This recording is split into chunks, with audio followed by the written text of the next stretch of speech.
था। संजय जी, हमारे गांव में एक कहावत है कि कसैया के कहने से गाय नहीं मरता है। सौभाग्य से हमको एक बेटा है, उनको तो 3 गो है, तो खा सकते हैं, लेकिन हमको एक है। लेकिन स्वाभिमान बचाने के लिए हम सब कुछ करने के लिए तैयार हैं। अगर स्वाभिमान ही नहीं रहेगा तो फिर जिंदा रहकर क्या करेंगे। जी नमस्कार, स्वागत है आपका। मैं हूं अविनाश भट्ट, आप देख रहे द न्यूज़ हॉल्ट। जमीन से जुड़ी हुई पत्रकारिता का नाम सुने हैं। जमीन पर बैठकर जब कोई युवा पत्रकार आपको शहर के वर्तमान स्थिति के बारे में बताए तो वही जमीन से जुड़ा हुआ पत्रकारिता है। अब स्थिति क्या है बताते हैं। बेगूसराय शहर में नगर निगम चुनाव को लेकर हलचल तेज हो गई है। तमाम उम्मीदवार और पूर्व उम्मीदवार जो पहले मेयर रह चुके हैं या पूर्व मेयर रह चुके हैं, एक दूसरों पर आरोप प्रत्यारोप का सिलसिला जारी किए हुए हैं। इसी बीच बेगूसराय के पूर्व मेयर उपेंद्र प्रसाद सिंह जी ने, निवर्तमान मेयर भी कह सकते हैं आप उनको, उन्होंने बेगूसराय के पूर्व मेयर संजय जी पर एक गंभीर आरोप लगाया कि आपने कुछ योजनाओं में हस्तक्षेप कर उसे रुकवा दिया, और अगर आपने नहीं रुकवाया तो अपने पुत्र के साथ किसी मंदिर में जाकर कसम खाइए, तब हमें इस बात पर यकीन होगा। हमारे साथ संजय जी हैं। सर, क्या ये सही है क्या जो मैं कह रहा हूँ? हाँ, मैंने भी देखा, एक साक्षात्कार वो दे रहे थे जी। तो जब पत्रकार ने उनसे पूछा जो आपके पूर्व मेयर का कहना है, जो मैंने एक सम्राट अशोक भवन, एक सामुदायिक भवन सहित बहुत सी योजनाएं लाया जिसको क्रियान्वयन नहीं करवा सके, तो उसी पे वो भड़क गए और वो कहे जो सामुदायिक भवन और सम्राट अशोक भवन ये दोनों जो है सो उसके द्वारा रुकवा दिया गया, तो उसको कहिए मंदिर में चल के बेटा क्रिया खाने के लिए। तो हम जब सुने तो बहुत ही बुरा लगा। एक तो राजनीति की स्तर इतनी नहीं गिरनी चाहिए, राजनीति में आरोप प्रत्यारोप होते रहना चाहिए, क्योंकि जब तक आरोप प्रत्यारोप नहीं होगा तब तक विकास की बात नहीं होगा। तो हर संभव ये प्रयास होना चाहिए जो आरोप प्रत्यारोप में जो भी हो वो विकास पे हो। लेकिन अब उनके द्वारा जो अपने आप को इस शहर का गार्जियन मानते हैं, अभिभावक मानते हैं और कहते हैं, और लोग मानते भी हैं, और पद के अनुसार भी वो शहर के अभिभावक हैं, और उनके द्वारा इस घटिया इस तरह की बात को लाना तो कहीं ना कहीं मेरे स्वाभिमान को ठेस पहुंचाया। तो मुझे लगा जो नहीं, इसका जवाब मुझे देना चाहिए। तो मैं 24 तारीख को एक प्रेस कॉन्फ्रेंस बुलाया और उसमें कहा जो 25 और 26 2 दिन का समय मैं उनको देता हूं। 2 दिन के अंदर वो हमको या तो मोबाइल से सूचना दे दें या मीडिया के माध्यम से सूचना दे दें कि किस मंदिर में हमको जाकर कसम खाना है।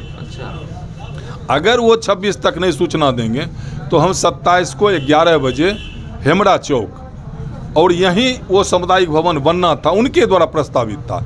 जबकि ये सच्चाई है अविनाश जी, जो 23/12/14 को ये सरकार का ये पत्र है, सरकार के संयुक्त सचिव का पत्र है। 23/12/14 को 1,47,95,780 रुपया का एक सामुदायिक भवन वार्ड नंबर 20 में ये कह के वहाँ से आया है। हम मंगवाए थे योजना, क्योंकि नगर निगम का वहाँ खुद का ज़मीन था और हमको लगा कि उसमें अगर इस ढंग का एक सामुदायिक भवन बन जाता। कह रहे हैं फिर वो ऐसा क्यों कह रहे हैं कि मतलब आपने हस्तक्षेप करके इसे रुकवाया? जी, तो और उसके लिए 73 लाख का आवंटन भी सरकार दे दी। तो कुछ दिन पहले इसी तरह एक साक्षात्कार में कहे जो झूठ बोलता है, ऐसे कोई पैसा वैसा नहीं आया था।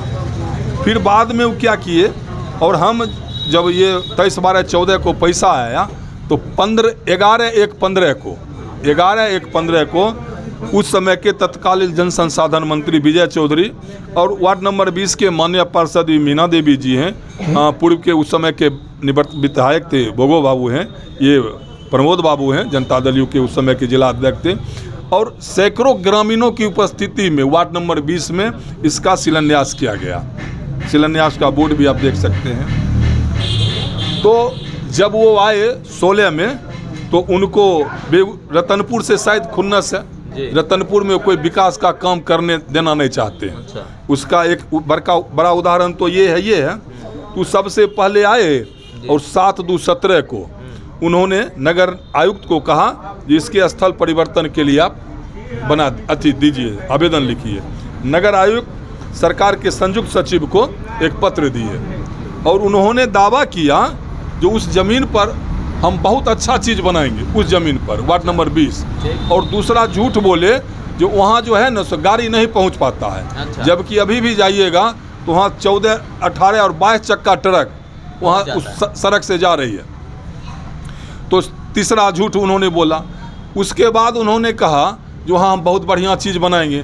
चीज़ ऐसा बना दिए जो वहाँ के मोहल्लावासी वहाँ जो है सो शुरू में 10 दिन या 20 दिन जो भी हो, वहाँ जो है सो ये कचरा से जो खाद तैयार करने के नाम पर एक ढकोसला तैयार किया गया। तो जब ग्रामीणों को जब वहाँ कचरा जमा होने लगा तो ग्रामीण वहाँ उग्र प्रदर्शन करने लगे। वहाँ जब महकने लगा, पूरा लोगों को एकदम जीना दूभर हो गया, तो सभी मोहल्लावासी आकर गेट को जाम कर दिए और आज वो भी बंद हो गया। तो पहले वो जो जगह था वार्ड नंबर 20, जब हम लोग छोटे थे या यहाँ तमाम लोगों से आप पूछ सकते हैं, उसको मैला ढेरी कहा जाता था। क्योंकि पहले जो था ना, भैंसा गाड़ी से कचरा या मैला ढोआ जाता था, और नहीं तो एक प्रथा थी जो उस समाज से आते थे लोग सर पे वो मैला को वहाँ लेकर रखते थे, तो इसलिए उसका नाम ही था मैला ढेरी। तो वो एक जगह था, जगह को कुछ दिनों के मैंने उसमें PhD अपना कार्यालय, वहाँ एक पानी टैंक भी तैयार किया गया। कुछ ज़मीन जब था उस पर एक मंदिर भी बन गया। लेकिन जब हम 13 में आए ना, तो हमको लगा जो ये नगर निगम की ज़मीन है, अब अगर इसको हम नई चारदीवारी करके घेरवा देंगे तो लोग इसी तरह इसका अतिक्रमण कर लेंगे। तो हम 14 में उस जगह का चारदीवारी करवा दिए, और जो नगर निगम की जितनी गाड़ियाँ थी, ट्रैक्टर था या जो भी गाड़ियाँ थी, वहाँ मैंने लगवाना शुरू कर दिया। और हमको लगा जो इसमें अगर ये भवन बन जाता है तो वहाँ मोहल्ला वासियों को भी एक सुविधा मिलेगा, जो यहाँ अपना बाल बच्चा की शादी करना है, या नगर निगम का कार्यालय भी उसमें शिफ्ट कर सकता था। मेरा उद्देश्य यही था ये भवन बन जाए। वो आए, यहाँ शिफ्ट कर दिए। बाद में वो पत्र लिखे हैं 7/2/17 को, और 29/6/17 को ये जो ईश्वरी देवी हैं वार्ड नंबर 20 के पार्षद हैं, ये प्रधान सचिव को पत्र लिखे फिर जो भाई ये वार्ड नंबर 20 में ही बनना चाहिए, और वो लिखे वार्ड नंबर 40 में, ये 40 है आप जहाँ बैठे हुए हैं। तो यहाँ एक ज़मीन लोगों ने उनको दिखाया जिस ज़मीन पे आप बना सकते हैं। जब टेंडर भी हो गया, टेंडर भी संयोग से मेरे ही परिचित लोग लिए। वो कहे जो भाई ऐसे ऐसे टेंडर होना है, के लिए ले लीजिए, लेके बढ़िया से बना दीजिए, बढ़िया चीज़ है। वो टेंडर भी ले लिए। 1-2 मीटिंग भी यहाँ हुई। लेकिन यहाँ 2 हिस्सेदार हैं इस ज़मीन में। ज़मीन क्या है नहीं है उससे हमको कोई मतलब नहीं है। तो जो एक हिस्सेदार थे ना, वो नगर निगम में आवेदन दे दिए जो ये ज़मीन मेरा है, तो इस पर निर्माण कार्य नहीं होना चाहिए। बाद में ग्रामीण स्तर पर मीटिंग भी हुआ, लेकिन वो नहीं माने, तो रुक गया उनके चलते। तो हम इसमें कहाँ हैं? तो आज हम आए हैं, तमाम यहाँ ग्रामीण हैं, तो यही कहने के लिए जो अगर मैंने किन्हीं आदमी को कहा, एक भी आदमी हाथ उठा के कह दें जो तो हमरा अलोर के है जिन्हें जो केना हो रोकवाई दे करा, तो हम राजनीतिक संन्यास लेके घर चल जाएंगे। चलिए। हाँ, और नहीं तो वो आए जो कहें 2 मिनट में कार्यक्रम खत्म होगा, वो आएंगे, घुसेंगे, मंदिर से निकलेंगे, उनका जय जयकार करते हुए हम लोग चल जाएंगे। अच्छा, बस यही मामला है। हमारे जो दर्शक हमको देख रहे हैं, मामला आप समझे। मामला यही है कि जब तक पूर्व मेयर यहाँ नहीं आएंगे तब तक आप आज बैठे रहेंगे। 4 बजे तक। 4 बजे। हाँ, मेरा हम समय फिक्स कर दिए। अब वो नहीं आएंगे तो हम 14 साल तक थोड़े यहाँ बैठेंगे।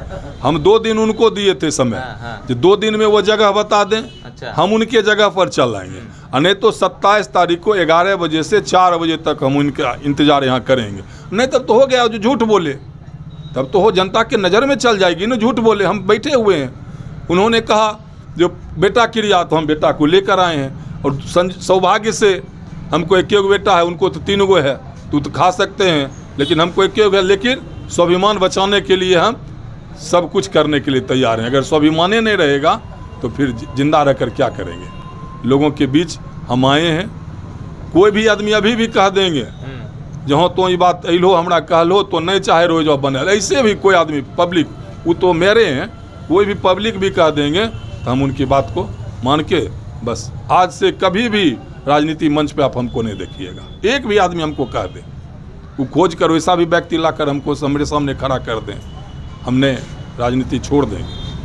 देखिए, अगर ये वीडियो देख रहे हैं उपेंद्र सर, तो आपसे एक विनती है कि अगर आपके पास कोई सॉलिड सोर्स है तो उसको लेकर समाज के बीच आइए और एक्सप्लोर कीजिए, क्योंकि ये अपना पक्ष रख चुके हैं और ये पब्लिक के बीच बैठे हैं। इनको अपने आप पर भरोसा है कि इन्होंने ऐसा कुछ नहीं किया था। संजय जी, हमारे गांव में एक कहावत है कि कसैया के कहने से गाय नहीं मरता है। तो और आज के दौर में जब हम इतना मॉडर्न युग में जी रहे हैं, इस दौर में एक कसम खाने वाली राजनीति आज के दौर की राजनीति को शोभा नहीं देता है। हमने तो यही कहा, जो ये सुनकर मुझे घोर आश्चर्य हुआ, जो राजनीति का स्तर इतना नहीं गिरना चाहिए। हमने अगर कहा जो उनके कार्यकाल में नहीं बना, तो उनको तो इसको चुनौती के रूप में लेना चाहिए और कहीं भी बना देते, वो बना के दिखा देते ना। मैंने आज तक जो भी कहा और आज भी आपके चैनल के माध्यम से कहना चाहता हूँ, जो जहाँ भी हमको बुलाएंगे, चाहे वो गांधी स्टेडियम में हमको बुला लें, दिनकर भवन में बुला लें, और बेगूसराय के तमाम वैसे घर पे बुलाएंगे तो नहीं जाइएगा। हाँ, वहाँ भी जाएंगे और लेकिन बेगूसराय के कम से कम 100-200 अभिभावक रहें। अच्छा। और उनके सामने मुझे एक बिंदु पर वो दोषी करार दे देंगे, एक बिंदु पर जहाँ तुमने गलत किया है, हम राजनीतिक संन्यास ले लें। चलिए, जब हमको साक्ष्य मिलेगा तभी हम आपको दोषी कहेंगे। पर फिलहाल एक सवाल मन में कौंध रहा है। आप यहाँ मंदिर पे बैठे हैं, सड़क के इस पार संजय जी बैठे हैं और सड़क के उस पार संजीव जी अभी अपना कैंपेन कर रहे थे। हम बोले भैया इतना सघन कंपटीशन कैसे है, आओ सब लोग आपस में भिड़े हुए हैं तो कब तक रहेगा, जब तक चुनाव है? ना, चुनाव से देखिए, चुनाव लड़ना सबका अपना अधिकार है। लोकतंत्र में बाबा साहेब अम्बेडकर ने सबको अधिकार दिया है कि कोई भी आदमी आके चुनाव लड़ सकते हैं। लेकिन आरोप अगर किसी पे लगता है तो चाहे वो पुलिस के द्वारा, न्यायालय के द्वारा, और सबसे बड़ा अदालत जनता की अदालत कहा जाता है, तो हम तो जनता की अदालत में, अगर हम पे आरोप लगा है, इसके पहले भी एक हमको लगता है अब 1 महीना होने को है, इसी 30 तारीख को, पिछले 30 जनवरी को माननीय विधायक जी आए, कहे जी रोड का हमने अप्रूवल करवाया, उसका शिलान्यास करके चल गए। मैंने कहा जो हमने करवाया, क्योंकि मेरे पास सभी पेपर हैं। और यहीं फिर हम आए थे इसी चौक पे, मैं अपने अभिभावक को दिखाया था जो मेरे द्वारा किया गया है, और वो आए मटिहानी विधानसभा में जाके शिलान्यास करके चल गए। और 1 महीना होने को है, आज तक काम शुरू नहीं हुआ। तो ये सब चलता रहेगा, ये कौन क्या कहते हैं, लेकिन जब जब मेरे स्वाभिमान पर धक्का आएगा, मैं अपने स्वाभिमान को बचाने के लिए जनता की अदालत में आऊँगा और अपने स्वाभिमान बचाने का प्रयास करूँगा। बस यही मेरा काम है। चलिए, बहुत बहुत धन्यवाद सर। और हमारे जो दर्शक हमको देख रहे हैं उनकी जानकारी के लिए एक चीज़ बता दें कि आने वाले विधानसभा सत्र में एक नया अधिनियम भी सर पारित हो रहा है नगर निगम को लेकर। उसमें क्या होगा हम वो बता देते हैं। जो वर्तमान मेयर होंगे या जो वर्तमान वार्ड पार्षद होंगे, अगर उन पर किसी भी तरह का कोई भी भ्रष्टाचार का आरोप लगता है या बिहार सरकार के तरफ से उनको उनके पद से बर्खास्त कर दिया जाता है, तो फिर वो दोबारा कभी नगर निगम के चुनाव में अपनी भागीदारी नहीं दे पाएंगे। ये कैसा निर्णय है सर?